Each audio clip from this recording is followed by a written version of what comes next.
कुछ एक हमारे युवा भगत भाई बहन हैं, उनको अभी ये चीजें समझने में थोड़ा सा समय लगेगा। तो दास उन सभी भाई बहनों से विनती करेगा कि भाई थोड़ा समझने का प्रयास करो। राम ऐसा है, हमारा जन्म भी हिंदू धर्म में ही है, और मुसलमान धर्म में होता तो क्या हो जाता भाई है? ये धर्म कोई परमात्मा ने थोड़ी बनाए हैं, ये धर्म तो हमारे ढोंगी संतों ने बना दिए, इन पाखंडियों ने बना दिए, जिनको ज्ञान था नहीं इन शास्त्रों का। परमात्मा ने थोड़े को ठप्पा लगा के भेजा है कि तू मुसलमान है, तू हिंदू है, तू जैनी है, तू फारसी है। अरे नानक जी थे, नानक जी से कौन सा धर्म चला? सिख धर्म।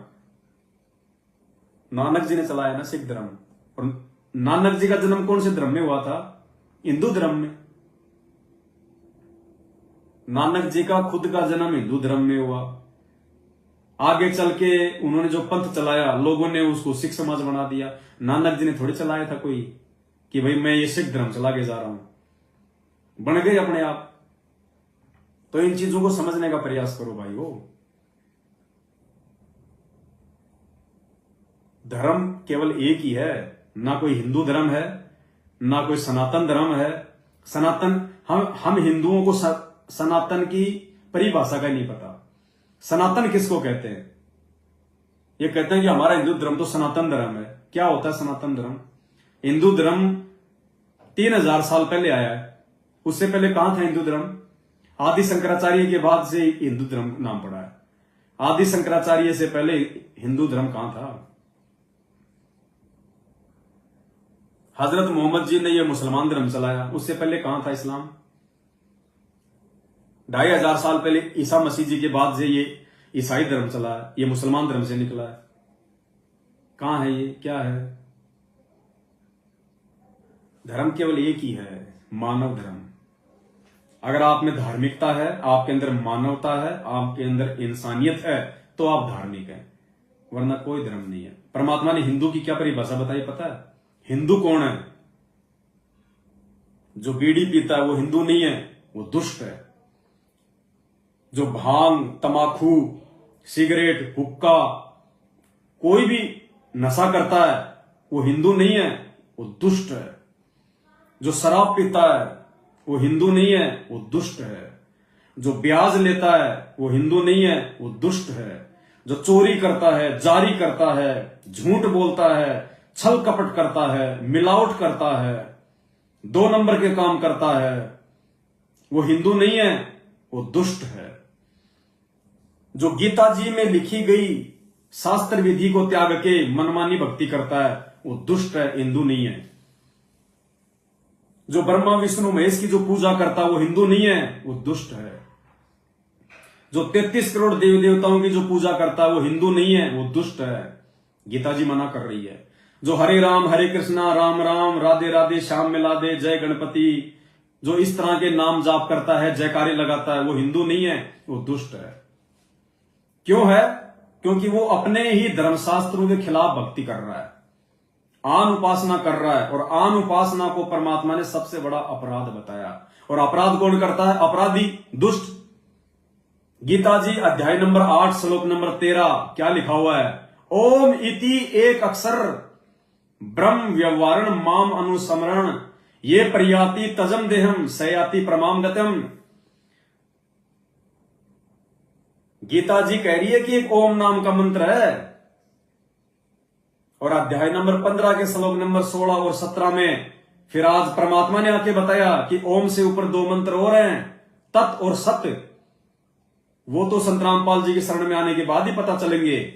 लेकिन असल में यदि आप हिंदू भी मानते हो अपने आप को, तो हिंदू धर्म का जो पवित्र ग्रंथ है श्रीमद् भागवत गीता, वो कह रही है कि भैया मेरे को जो पढ़ लेगा, जो समझ लेगा, वो केवल एक मंत्र का जाप करेगा, ओम बोलकर ओम ओम। गीता जी में इसके अलावा कोई मंत्र ही नहीं है। चारों वेद, हिंदू कहते हैं हमारे वेद हैं, वैसे तो समस्त मानव जाति के हैं।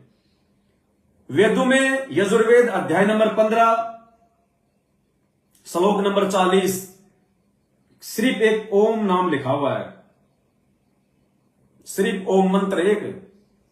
इस ओम मंत्र के अलावा, और वो भी अधिकारी संत से यदि कोई ओम नाम का जाप लेके मंत्र जाप करेगा, वो अपने आप को हिंदू कह सकता है। बाकी हिंदू नहीं है कोई। और मुसलमान कौन है? मुसलमान है कोई?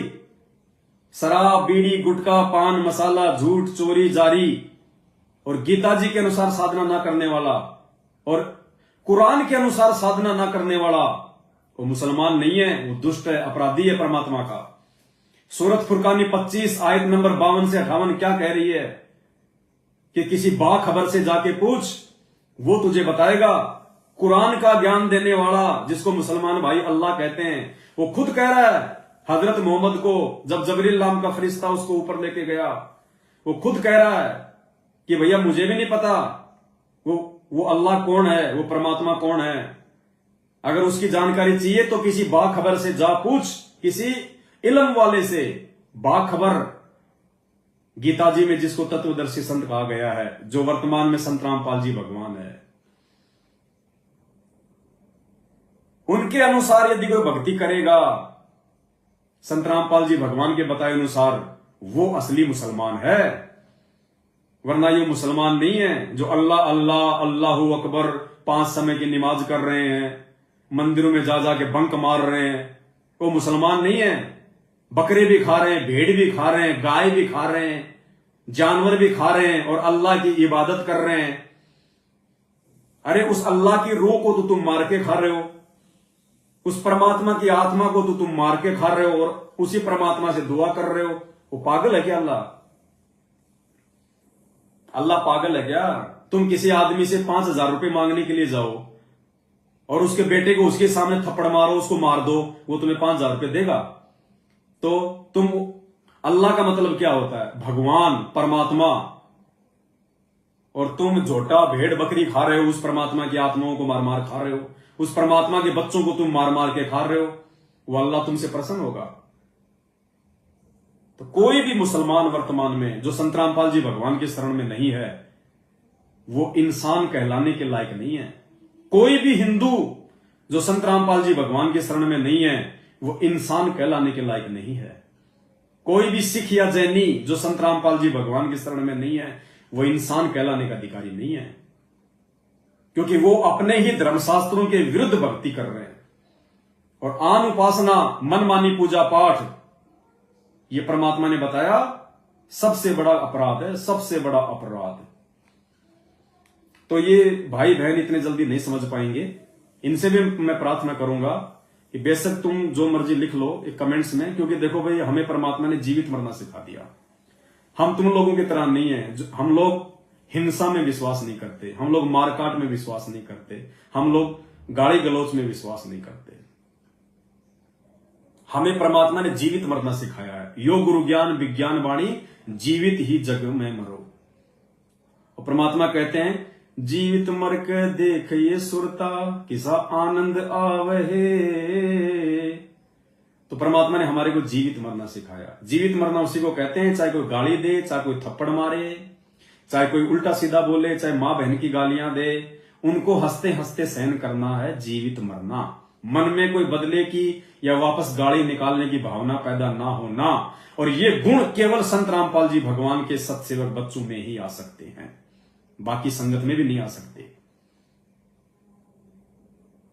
तो पुण्यात्माओं, इन भाइयों का दोष नहीं है, क्योंकि इनके वो 75% जो प्रारब्ध है, उनका दबाव इतना भयंकर है कि इनको सच्चाई काल समझने नहीं दे रहा। बाकी इनसे प्रार्थना है, आप मोबाइल आप सभी भाई बहनों के पास में रहते हैं, आप यूट्यूब पे जाओ, संत रामपाल जी महाराज के सत्संग लिखो, टाइप करो, सर्च करो और आप गुरुदेव के सत्संग सुनने का प्रयास करो। देखो ये मेरी बातें, मेरे जो ये सात संगति के वीडियो ना, ये आप लोगों के समझ में नहीं आएंगे, आप लोगों के पल्ले नहीं पड़ेंगे ये, क्योंकि ये तो बहुत हाई लेवल का मामला है। ये संत रामपाल जी भगवान के सत्संगों का निष्कर्ष है और आप लोगों ने उनके नीचे से ज्ञान सुनना पड़ेगा। आपने उनके सत्संग सुनने पड़ेंगे पहले। जब आप गुरुदेव के सत्संग सुनोगे, फिर उनकी शरण में आओगे संकल्प दीक्षा लेके, उसके बाद आपको ये सात संगति के वीडियो समझ